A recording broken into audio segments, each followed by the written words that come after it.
ওগো নবীর উম্মত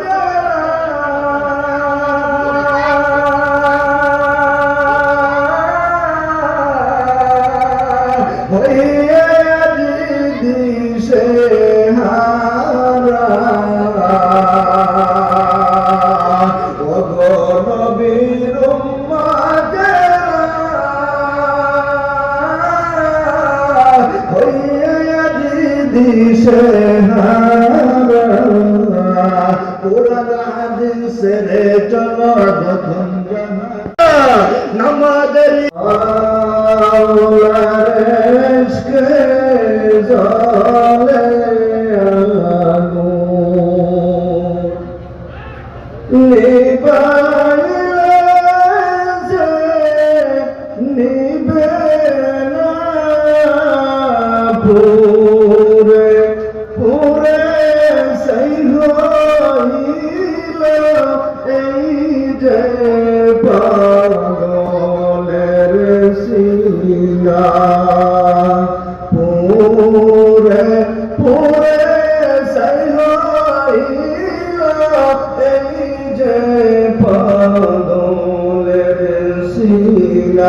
আমার আল্লাহ ডাক দিয়া কয় হে গোলাম আমার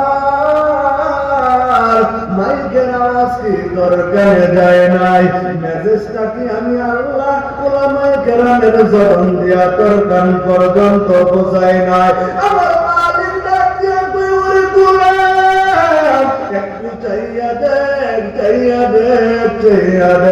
তোর পাশে আমার তোমার মতো একটা ভাই তার জবান আছে কিন্তু কথা নাই তার মাথার মধ্যে চুল আছে কানটাও তোমার মতো কিন্তু আমার আল্লাহ দিছে ওরে গোলাম আমার চাইয়া একটু মুন্ডারে বুঝায়া দে আমার আল্লাহ কত সুন্দর তোকে হাত দিল কত সুন্দর চক্ষু দিল এই চক্ষু দিয়া কত অশ্লীল সিনেমা দেখলি রে মা কত অশ্লীল গান না দেখলি আমার আল্লাহ বলবে ও জাহান্নামের ফেরেশতারা ওই জালেমকে ধর এমন কঠিন ভাবে ধরবে রে গোলাম সেই দিন আফসোস করবা আর বলবা ইয়া লাইতানি কুনতু তুরাবা সেদিন কিন্তু আমার মালিক তোমার কথাটা শুনবে না ওরে ভাই আমার পয়গম্বর আপনার নবী আমার নবী কয় নবীর সুন্নতের আশিক যদি হও নবীর ভালোবাসায় বইরা দেবে রে গোলাম এই দুনিয়া পরকালে শান্তি দুনিয়াতেও শান্তি দিবেন কে বললে কথা দেখায় কত অজুহাত আছে না নাই আল্লাহ পাক বলতেন গোলাম মসজিদের মধ্যে মুয়াজ্জিন ডাকে নাই আমি রবের পক্ষ থেকে এলান হয়েছে হাইয়া আলাস সালাহ নামাজের দিকে আসো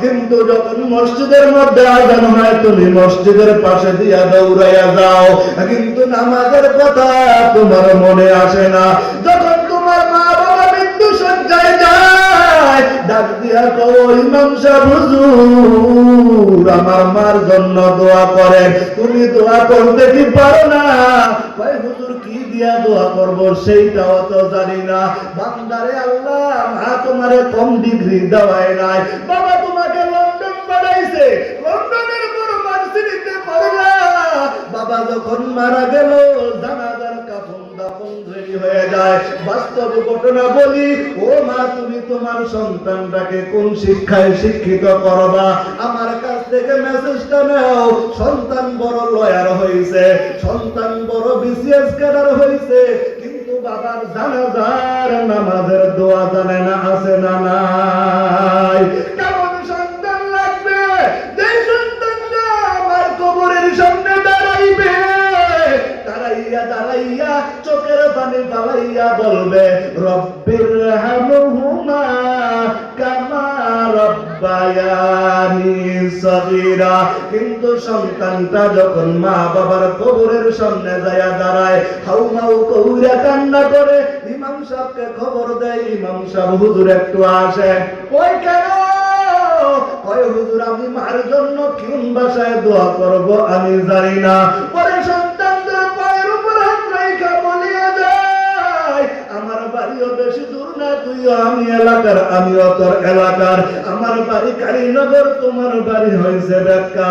তুই তো আমার ভাই, তোর পায়ের উপর হাত রাখা বলে ওরে বেক্কা ইউনিয়নে টঙ্গিবাড়ি মা বোনেরা পর্দা চাইরা চলবা না। পর্দা ছাড়া চললে তুমি দায়ুস হইয়া যাইবা। পর্দা ছাড়া চললে নারী তোমরা পর্দা কইরা চললে নারী। দুইটা এক হতে পারে? ওগো নবীর উম্মতেরা তোমরা যাইয়া না আর পর্দা সাইরা।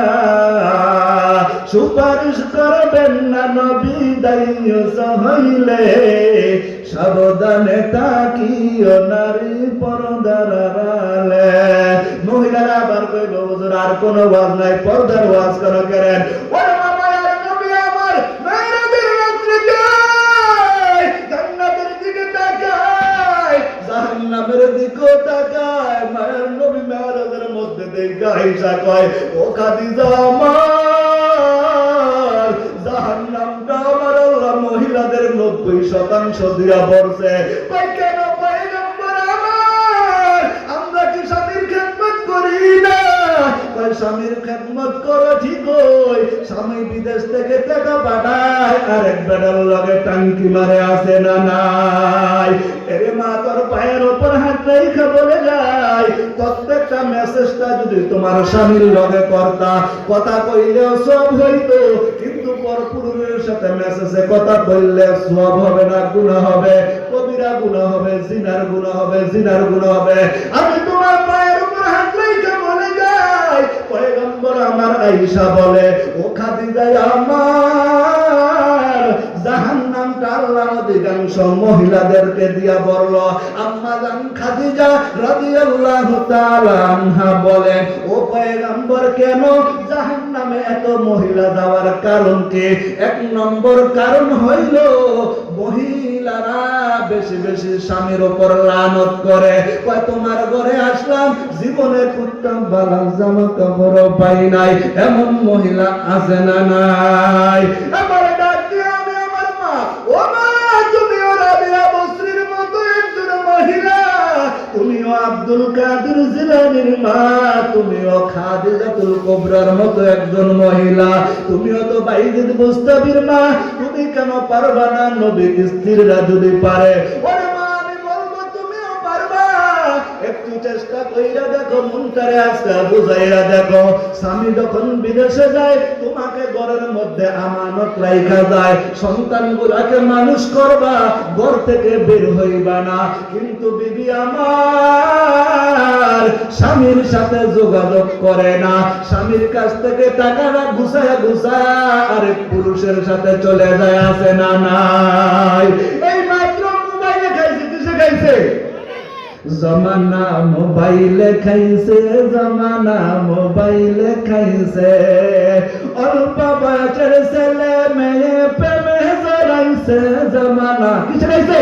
মোবাইলে খাইছে, জমানা মোবাইলে খাইছে, জমানা মোবাইলে খাইছে, জমানা ফেসবুকে খাইছে, জমানা টিকটকে খাইছে, জমানা টিকটকে খাইছে। আমার দাদা নাতিকে বলে আমার নাতি টিকটকার। পুত্রবধূ কয় শ্বশুর আমি টিকটক জানি। আহা, শ্বশুর আমার ডাক দিয়ে বলে ওই আমার বেটার বউ সেলিব্রিটি। ওরে না শ্বশুর, না না না, এই পুত্রবধূ তোর জন্য জাহান্নাম, এই নাতিটা তোকে জাহান্নামে দাঁড়া করাইবে। আল্লাহ ডাক দিয়ে বলবে ও না না, এই নাতিটাকে তুই ইচ্ছা করলে কন্ট্রোল করতে পারবি, কিন্তু আমি আল্লাহ তোকে অনেক অনেক সুযোগ দিয়েছি। যেই কথাটা বলতেছিলাম, অ্যাডভোকেট সাহেব বাবার জানাজার সামনে দাঁড়াইয়া গেছে, ইমাম সাহেব আল্লাহু আকবার বলল, সানা পড়ল, দুরূদ শরীফ পড়ল, তৃতীয় তাকবীরের পরে জানাজার একটা দোয়া আছে না? এবার জানাজার তৃতীয় তাকবীরের দোয়া যখন ইমাম সাহেব পড়ে, আল্লাহুম্মা গফিরলি হাইয়িনা ওয়া মাইয়িতিনা, ইমাম সাহেব যখন তৃতীয় তাকবীরের মধ্যে হাত বাঁধে, পিছন থেকে ওই যে ছেলে বড় এক বুকের চোখের পানি ছেড়ে দিয়া হাউমাউ করিয়া কান্নে। ইমাম সাহেব ভয় পেয়ে গেল, জানাজার নামাজে এত জোরে কে কান্না করে। জানাজা শেষ কইরা ওই সন্তানকে ধরে, ওরে বাবা কেন তুই এত কান্না করো? সন্তান ডাক দিয়া কয়, হুজুর আমার বাবা আমাকে লন্ডনে পাঠাইলো, আমার বাবা আমাকে ইউরোপে পাঠাইছে, সমস্ত ডিগ্রি আমার আছে, কিন্তু জানাজার নামাজের দোয়ার ডিগ্রি আমার অর্জন হয় নাই। সন্তান আবার ডাক দিয়া কয়, হুজুর বাবাকে কবরে শুয়াইলাম, কিন্তু আমার মতো কপাল পড়া সন্তান বাবার জন্য দোয়া করতে পারলাম না, কেমন আমি সন্তান হইলাম? ওরে মা পর্দার সীমা, আমার বোনেরা, ওরে যুবক ভাই, ওরে ভাই, তোর পায়ে ধরিয়া বলিয়া যাই, সন্তানটাকে এমন সন্তান বানাও যেই সন্তানের দিকে তাকাইলে মায়ের নবী হাদিসের ভাষায় বলে, যেই সন্তানটা সকালবেলা মক্তবের মধ্যে রওনা দেয়, আল্লাহ পাকের রহমতের ফেরেশতারা নূরের পর পিছায়া দেয়। ইয়া ইলাহি মুঝসে মুঝকো তু রোকার, তাকে দেখো মুঝ में तुझको एक नजर, हकीकत से तू दुनिया बेखबर है, दुनिया की नुमाइश पर नजर है।